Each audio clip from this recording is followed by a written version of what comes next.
কি নাম তোমার? সারফরাজ আলী। বাড়ি কোথায়? বাড়ি কুসিদা, কাবাচন্ডী। আজকে এই স্কুলে এসছো, কি করতে? মার্কশিট নিতে আসছি। কেমন হয়েছিল? এক্সাম ভালো হয়েছে।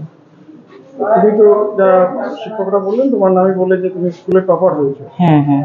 তো এটা কি প্রত্যাশা করেছিলেন, আশা করেছিলেন যে এতটা ভালো রেজাল্ট হবে?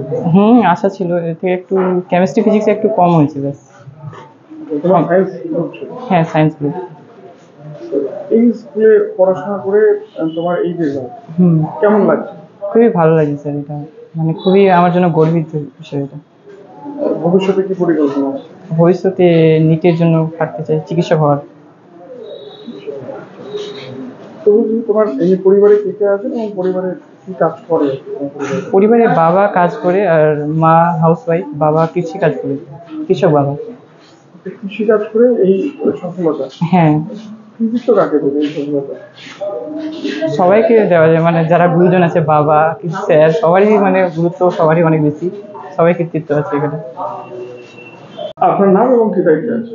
দেবব্রত ভৌমিক, পরিচালনা কমিটির সভাপতি, রায়গঞ্জ মোহনবাটি হাই স্কুল। এবছর আপনাদের উচ্চ মাধ্যমিকের রেজাল্ট কিরকম? আমাদের এবছর রেজাল্ট বেশ ভালো হয়েছে। আমাদের পরীক্ষার্থী ছিল 106 জন। 106 জনই ভালো নম্বর পেয়ে পাস করেছে। এর মধ্যে উল্লেখযোগ্য হলো আমাদের 52 জন ফার্স্ট ডিভিশন পেয়েছে, এটা মোরালেস 50%-এর কাছাকাছি। আর আমাদের যে সায়েন্স গ্রুপের সরফরাজ আলী 404 পেয়ে ভালো নম্বর পেয়েছে। বলছি যে দীর্ঘদিন ধরে মোহনবাটি স্কুলের খুব একটা এই পড়াশোনার ব্যাপারে অগ্রগতি লক্ষ্য করা যায়নি। এবছর 100% পাস, কি বলবেন এই বিষয়ে? আমি এ বিষয়ে ধন্যবাদ জানাবো আমাদের স্কুলের প্রধান শিক্ষক, সহকারী সকল শিক্ষক কর্মীদেরকে, কারণ সকলের প্রচেষ্টায় এবং ছাত্রছাত্রীরা পড়াশোনা করেছে, এতে আমাদের রেজাল্ট ভালোর দিকে যাচ্ছে। এই যে 100% পাস হয়েছে আপনাদের স্কুলে, এর মধ্যে বিশেষভাবে এবার দেখা যাচ্ছে যে মেয়েরাও মানে আপনাদের বিদ্যালয়ে ভর্তি হয়েছে, এটা কি এবছর প্রথম? আমাদের প্রথম ব্যাচ যারা হায়ার সেকেন্ডারি পাস করলো তাদের প্রথম ব্যাচ, মেয়েরাও খুব ভালো রেজাল্ট করেছে। আমাদের এই উল্লেখযোগ্য হলো 50% ফার্স্ট ডিভিশন, এটা আমাদের খুব ভালো লেগেছে।